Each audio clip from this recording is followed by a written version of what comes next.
dans les Actes des Apôtres, au chapitre 17, et verset 30. Actes des Apôtres, chapitre 17, verset 30. Il dit: Dieu, sans tenir compte des temps d'ignorance, annonce maintenant à tous les hommes, en tout lieu, qu'ils aient à se repentir, parce qu'il a fixé un jour où il jugera le monde selon la justice, par l'homme qu'il a désigné, ce dont il a donné à tous une preuve certaine en le ressuscitant des morts. Et cet homme est le Fils de Dieu, c'est Jésus. Amen.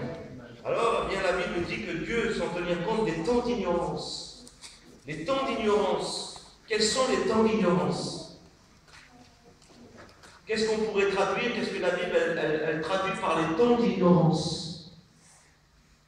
Et ces temps d'ignorance, vous savez, souvent j'ai entendu des personnes qui parlaient des temps d'ignorance et qui parlaient des temps d'ignorance pour excuser certaines choses, Et quand j'ai lu la parole du Seigneur, je me suis aperçu que les temps d'ignorance ne veut pas dire qu'on ne sait pas quand on fait le mal. Ne veut pas dire que l'on ne sait pas quand on pêche. Tout homme sait quand il fait le bien qu'il fait le bien. Et tout homme sait quand il fait le mal qu'il fait le mal. Vous comprenez? Et on voit ça déjà bien. Vous savez, Dieu il a créé l'homme avec une conscience. Il l'a créé avec une conscience. Quand il a créé l'homme, il lui a mis une conscience en lui. Et cette conscience, dira Paul, elle lui dicte ce qui lui est bien et ce qui est mal. La conscience de Dieu, sans parler, je ne parle pas de chrétiens, je parle de la création de l'homme. Tout homme en lui, qu'il soit religieux ou qu'il ne soit pas religieux, qu'il fait partie d'une religion, qu'il croit en Dieu ou pas, ça ne change rien. En lui, il y a cette conscience, et cette conscience, eh bien, l'accuse ou le défend. Il sait quand il fait le bien, il sait quand il fait le mal. Et on retrouve ça bien au début, quand Dieu va créer l'homme, et quand il va créer la femme, on remarque qu'à un moment donné, quand l'homme et la femme pêchent, la Bible dit qu'ils vont se cacher. Dieu les appelle dans le jardin d'Éden, et eux se cachent. Dieu appelle, il dit, Adam, où es-tu? Et l'homme se cache. On a eu peur, Seigneur. On s'est caché parce que on est nu. Et Dieu va dire à Adam, mais qui t'a appris que tu étais nu? Eh bien, c'est sa conscience, tout simplement. C'est sa conscience qui agit. Sa conscience qui agit, elle agit. Voyez? Et ça, le temps d'ignorance, c'est autre chose. Mais la conscience de l'homme, elle est là. Elle agit. Quand tu pêches, quand tu fais le mal, tu sais que tu fais le mal. Vous savez, quand on fait le mal, il y a une réaction. Vous savez, des fois, bien, pour savoir si les hommes ils disent la vérité, on les passe sur des détecteurs de mensonges. Voyez, on les branche là, ça claque, le cœur, tout ça. Et dès qu'il manque, il y a une réaction dans l'homme, c'est que le cœur il commence à s'accélérer. Il y a une réaction. Parce que la conscience agit. La conscience agit. Vous voyez? Elle agit. Et puis la réaction d'Adam et de Ève, eh bien, ils se sont cachés. Parce qu'ils savaient qu'ils avaient fait quelque chose qu'il ne fallait pas. Alors ils se sont cachés. Parce qu'ils savaient qu'ils avaient désobéi à Dieu. À ce que Dieu avait dit. Dieu avait dit, vous pouvez manger de tous les arbres du jardin, mais celui de la connaissance du bien et du mal, vous n'en mangerez pas. Vous voyez? Parce que le jour où vous en mangerez, vous mourrez certainement. Ils avaient désobéi, leur conscience, elle était là, elle les accusait par rapport à la désobéissance à la parole de Dieu. Par rapport à la désobéissance à la parole du Seigneur. Vous savez, les temps d'ignorance, c'est par rapport à la révélation de Dieu. C'est par rapport à la révélation de la parole de Dieu. Vous voyez? Il dit que la connaissance du péché est venue par la loi. Ça veut dire quoi? Ça veut dire quoi? Eh bien, vous savez, avant, quand on n'est pas né de nouveau, avant, quand on n'a pas été en contact avec la révélation de la parole de Dieu, de ce que Dieu veut. Eh bien, pour nous, le péché, on sait qu'on fait le mal. On sait qu'on fait le mal. Mais on n'est pas conscient d'une chose. On n'est pas conscient que ce péché-là nous amène en enfer. On n'est pas conscient que ce péché nous amène loin de Dieu. Nous amène sur le chemin qui nous conduit loin de Dieu, qui nous conduit dans le lieu de tourment, dans l'étang de feu qui est préparé pour tous ceux qui n'auront pas voulu obéir au Seigneur. On n'est pas conscient de cette chose-là. Et le péché, vous savez, dans ce monde, parfois, bien, il y a une certaine justice qui se fait. Mais une justice qui n'est pas une vraie justice selon la parole de Dieu. Vous voyez, parce que c'est un petit peu la loi du talion, c'est œil pour œil et dent pour dent. Vous voyez, si on fait du mal, alors la justice veut que moi aussi je fasse du mal. Ça, c'est la loi du monde. Il y a une certaine justice qui est dans ce monde, c'est celle-là. Mais on n'est pas conscient que le péché vient nous éloigne de Dieu. Mais à la révélation de la parole de Dieu, à la révélation de Dieu, alors nos yeux s'ouvrent. Vous savez, la parole de Dieu, elle est comme une lumière qui vient nous éclairer et nous fait voir notre état. Nous fait voir ce qui ne va pas dans nos vies. Et là, bien quand la parole de Dieu, la lumière vient sur notre péché, alors on prend conscience. La conscience, elle commence à réagir là. Parce qu'elle est éclairée par la parole de Dieu. Vous comprenez? Elle est éclairée par la parole de Dieu. Et tant que la conscience n'est pas éclairée par la parole de Dieu, bien, on est dans un état où bien on vit notre vie et si on fait. C'est nous qu'on décide ce qui est bien, ce qui est mal. Vous savez, aujourd'hui, on est dans un monde comme ça. Où le monde veut s'émanciper par rapport à Dieu, par rapport à sa parole. C'est lui qui veut décider ce qui est bien et qui veut décider ce qui est mal. Aujourd'hui, on appelle le mal bien et le bien mal. On veut tuer la conscience, on essaie de tuer la conscience. Vous savez, j'ai écouté quelque chose à la radio tout à l'heure où on veut sortir, eh bien, quand les docteurs quand on va aller voir les docteurs pour certaines choses que je ne voudrais pas dire ce soir, pour aller voir quand on va voir un docteur pour faire une certaine chose, eh bien, le docteur, on veut sortir, et maintenant on veut dire que le docteur, eh bien, fait appel à notre conscience. Vous voyez? Des paroles qui vont faire appel à notre conscience. J'écoutais les hommes qui disaient, mais ça devrait plus être comme ça, il faudrait sortir tout ça tout ça pour que bien, la conscience ne soit pas atteinte, que l'homme soit libre de faire ce qu'il veut. C'est lui qui décide. Il devient son propre chef, il devient son propre Dieu. Ou même la conscience, eh bien, n'agira plus. Vous voyez, la conscience n'agira plus. Et alors, eh bien, vous savez, quand la Bible dit que nous parle du comble du péché, et je pense qu'on arrive, notre monde est en train d'atteindre le comble du péché. Oui. Il arrive à son comble. Il se rebelle contre Dieu. Il se rebelle contre ce que Dieu a établi dès le commencement. Et tout ce qui s'est passé depuis quelque temps, et ce qui s'est passé encore là, il n'y a pas longtemps, où on parle de la liberté de conscience. La liberté de conscience. Et dans cette liberté de conscience, alors tout est permis. On peut faire ce que l'on veut. On peut se moquer de ce que l'on veut. On peut blasphémer. On peut faire ce que l'on veut dans la liberté de conscience. Voyez? Où l'homme a le droit de tout. De pécher comme il veut. De faire la guerre à Dieu. De faire la guerre à Dieu. De se rebeller contre Dieu. Prions le Seigneur. Je vous le dis, prions le Seigneur pour que nos familles se convertissent. Amen.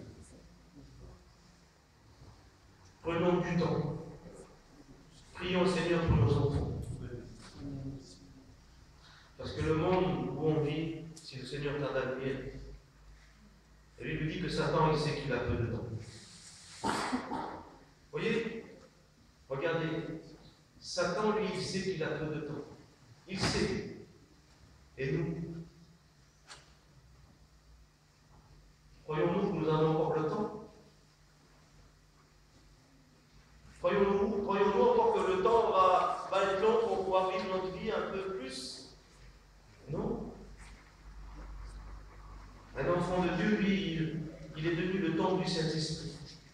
l'Esprit de Dieu, il est en lui. Et l'Esprit de Dieu lui parle. L'Esprit l'avertit. Il a conscience de la parole de Dieu. Il est à l'écoute de la parole de Dieu. Et moi, je sens dans mon cœur que on n'a plus à perdre de temps. Parce que Christ revient bientôt. Et je vous assure, bien-aimés, que l'esprit d'Antichrist agit déjà. Tout se met en place.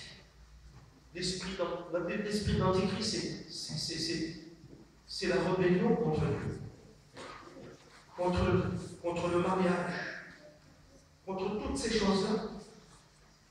Le monde se rebelle, il veut choisir. Vous savez, aujourd'hui on veut aussi, vous savez, nous on est là, on écoute, mais on ne réagit pas. Aujourd'hui on veut, même le dimanche, ça veut plus rien dire pour le monde. On veut effacer le dimanche aussi. On veut que le dimanche soit un jour comme les autres jours. Alors dans notre esprit chrétien, tu vas dire, bon, mais oui, mais tout ça, c'est une guerre contre Dieu. Parce qu'on sait bien que le dimanche, pour nous, c'est le jour du Seigneur. On sait bien que le dimanche, pour nous, c'est un jour à part pour Dieu. Voyez? Et les choses se font sous nos yeux. Et je vous le dis, prions Seigneur. Persévérons dans la prière. Pour que nos familles, nos enfants se convertissent tant qu'il est temps. Tant qu'il est temps de le faire. Voyez, étant d'ignorance, comment peut-on être encore dans l'ignorance quand Dieu nous parle, quand on est face à la parole de Dieu? Quand la lumière vient nous éclairer et vient nous révéler. La Bible dit, Romains 3:23, que tous sont pécheurs, par des hommes. Tous. Alors ce tous, on peut englober, c'est moi, c'est vous, c'est le monde. Tous ont péché. Tous sont des pécheurs, ils sont privés de la gloire de Dieu. Tous. Tous. Et le Seigneur vient nous éclairer avec sa parole et vient nous faire voir notre état. Il vient nous éclairer de sa lumière et nous faire voir notre état pour que notre conscience soit éclairée. Voyez? Et notre conscience a besoin de la parole de Dieu pour réagir, pour avoir une réaction, pour nous faire comprendre que nous sommes perdus, que nous sommes des pécheurs, que notre justice n'est pas la vraie justice, est une justice qui nous amène à l'enfer, qui nous éloigne de Dieu. Et le Seigneur veut nous faire comprendre que le péché, la désobéissance envers Dieu, nous prive de sa présence, nous prive du ciel, nous prive du paradis. Voyez? Que seul Dieu, c'est lui qui sait ce qui est bien pour nous. Seul Dieu sait ce qui est bon pour nous. Et que nous avons besoin de nous soumettre à la parole de Dieu.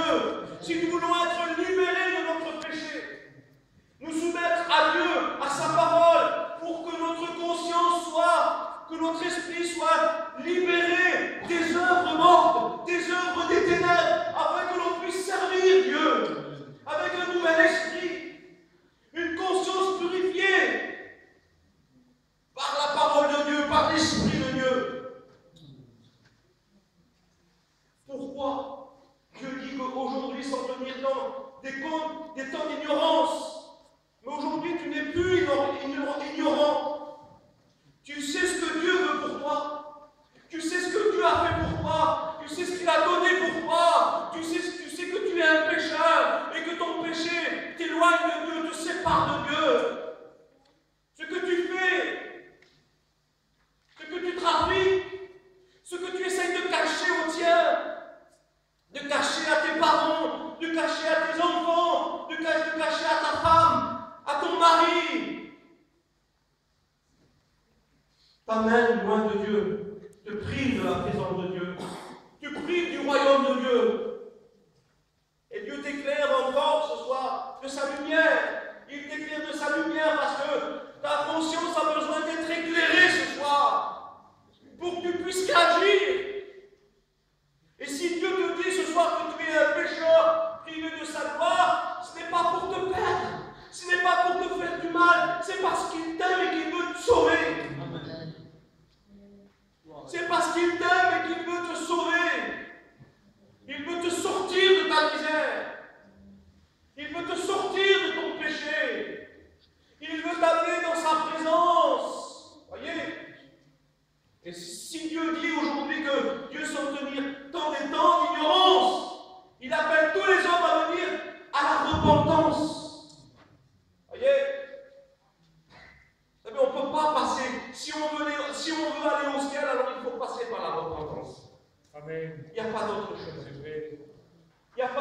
chemin. Je ne peux pas vous dire autre chose ce soir. Il faut vous repentir. Il faut demander pardon à Dieu. Il faut changer de vie. Il faut changer de direction. Il faut que tu fasses un choix. Et le choix de servir Dieu. Le choix d'obéir à la parole de Dieu. Le choix de donner ta vie à Dieu ce soir. Il faut que tu fasses ce choix. Cela t'appartient. C'est ton choix à toi. C'est ta décision à toi. Ah, si je pourrais prendre la décision à ta place, je le ferais. Je n'hésiterai pas à le faire. Parce que dans mon cœur, il y a aussi cet amour pour vous. Que vous connaissiez le Seigneur. De connaître qu'est-ce que c'est la vraie paix, le vrai bonheur. Amen. De savoir que ces péchés sont pardonnés. D'être libéré, libre. De dire comme cet homme, je me couche et je m'endors en paix. Parce que toi seul, Seigneur, me donne la sécurité. Où notre conscience, elle est tranquille. Notre conscience, notre esprit a été purifié. Nous ne sommes plus accusés. Ton péché te poursuit. Il t'accuse. Peut-être même ce soir, il est là, il t'accuse. Il te poursuit. Il dit, tu es un pécheur. Comment veux-tu que Dieu t'aime? Comment veux-tu que Dieu fasse quelque chose pour toi? Tu lui fais la guerre, tu désobéis et tu es conscient que tu fais le mal. Que ce soir, le Seigneur dit, il faut que tu te repentes si tu veux connaître la vraie vie. Il faut que tu demandes pardon à Dieu. Le Seigneur te dit ce soir, toi qui es chargé, toi qui es fatigué, toi qui as la marre de ce fardeau dans ta vie, le Seigneur dit, venez à moi, vous tous qui êtes chargés et fatigués. Et moi, je vous donnerai du repos. Le repos, il est en Jésus. C'est lui qui pourra te donner du repos, ce n'est pas moi. Excusez-moi les frères, ce n'est pas pensé. Ce n'est pas Diego. Nous, on est des hommes, on est des pécheurs qui avons été pardonnés. On est comme vous. On est des pécheurs qui ont été pardonnés par le Seigneur, à qui Dieu a fait une grâce, et cette grâce, il veut te la faire aussi à toi. Il veut te pardonner. Mais il dit, venez à moi. Venez. Viens à Jésus ce soir. Amen. Viens à lui. C'est à toi de faire la démarche. Voyez, Jésus, lui, il l'a fait. Il a quitté son ciel de gloire. Il s'est fait homme. Imaginez-vous, le Seigneur était dans son ciel de gloire. Il était adoré par les anges, nuit et jour. On proclamait sa sainteté. Et la Bible dit qu'il a quitté ce ciel de gloire. Il s'est incarné dans un corps d'homme. Il a connu la souffrance. Il a connu la douleur. Il a connu l'abandon. Il a connu tout ce que peut connaître un homme.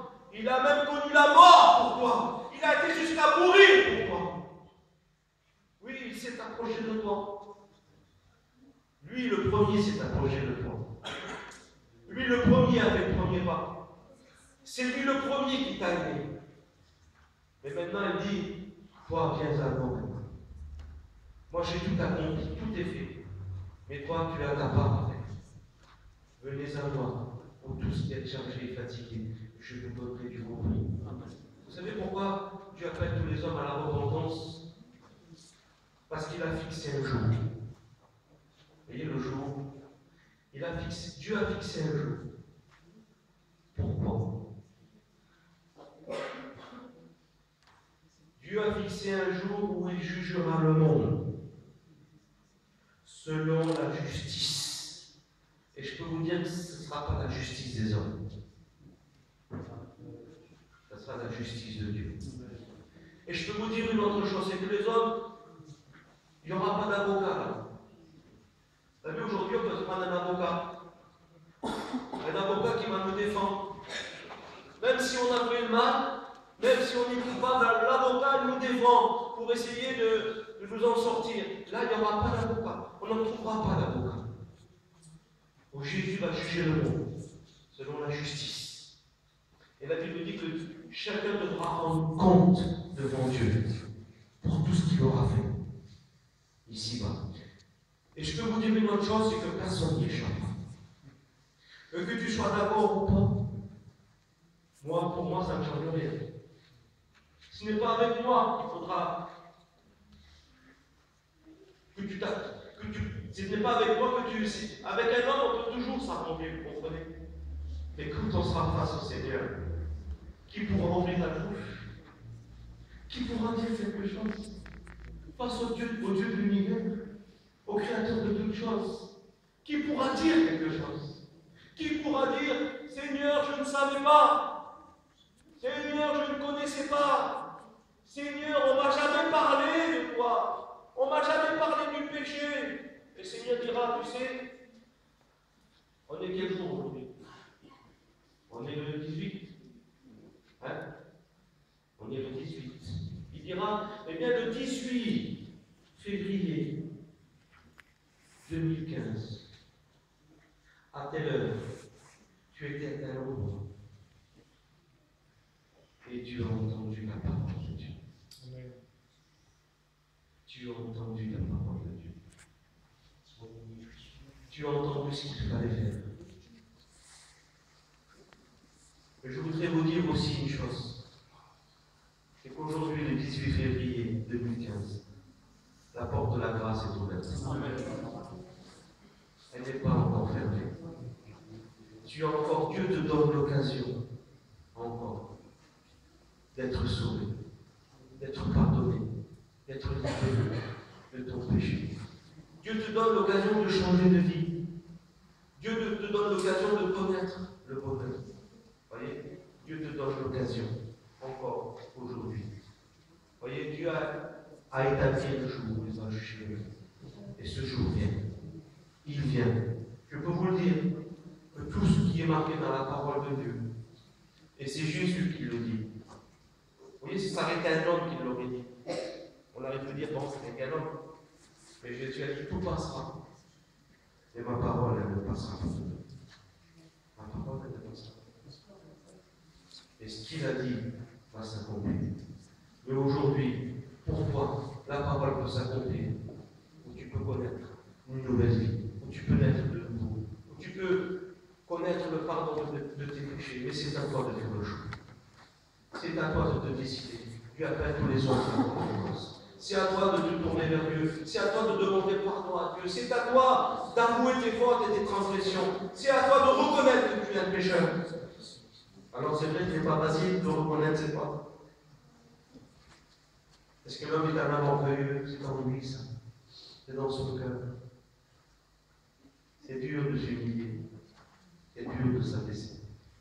De reconnaître qu'on a tort.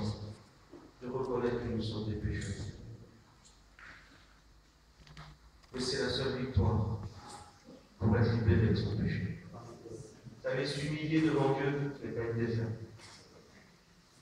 Peut-être pour les hommes, vous avez vu, pour les hommes, comme ça. Ah, toi aussi, tu es chrétien. Ah, toi aussi, tu vas dans la religion, toi aussi, comme si c'était une perte. Vous voyez, comme si c'était une perte. Tu perds ton temps, tu perds ta vie. Et un jour, vous savez, il y avait un jeune garçon qui avait donné son cœur à Dieu. Mais sa vie avait totalement changé. Il sortait plus. Il sortait plus, il buvait plus, il fumait plus.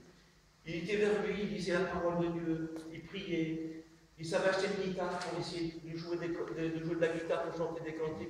Vous savez qu'est-ce que sa mère, elle allait vers lui, mais qu'est-ce que tu fais? Mais qu'est-ce que tu fais? T'es renfermé toute la journée, mais sors!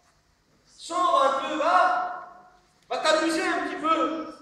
Et ce garçon a résisté pendant quelques temps. Et sa mère, elle était toujours derrière lui. Mais tu es en train tu perds ta vie, tu gâches ta vie là. Va-t'en, sors un petit peu, va voir un petit peu ce qui se passe ailleurs. Voyez? Elle avait perdu son garçon. Pour elle, son garçon était perdu. Et ce garçon, c'est qu'est-ce qu'il a fait? Il a écouté sa mère. Il est reparti dans le monde. Et là, je vous dis que là, elle l'avait vraiment perdu, son garçon. Vous comprenez? Elle l'avait vraiment perdu. Non, on ne perd pas sa vie avec Dieu. Pas du tout. Vous savez qu'est-ce qu'il dit, Seigneur? Il dit, celui qui voudra sauver sa vie la perdra. Si vous voulez sauver votre vie dans ce monde, si vous voulez être à la hauteur des autres, ou même des fois dépasser les autres, si vous voulez être plus, avoir une identité dans ce monde, être quelqu'un, avoir un nom, bien vous perdrez votre vie dans le ciel. Mais Jésus dit, on ne peut pas passer autrement, on ne peut pas passer, c'est impossible, c'est Seigneur qui le dit. Il dit, mais celui qui perdra sa vie. Parce que pour aller dans le ciel, il faut perdre sa vie ici-bas.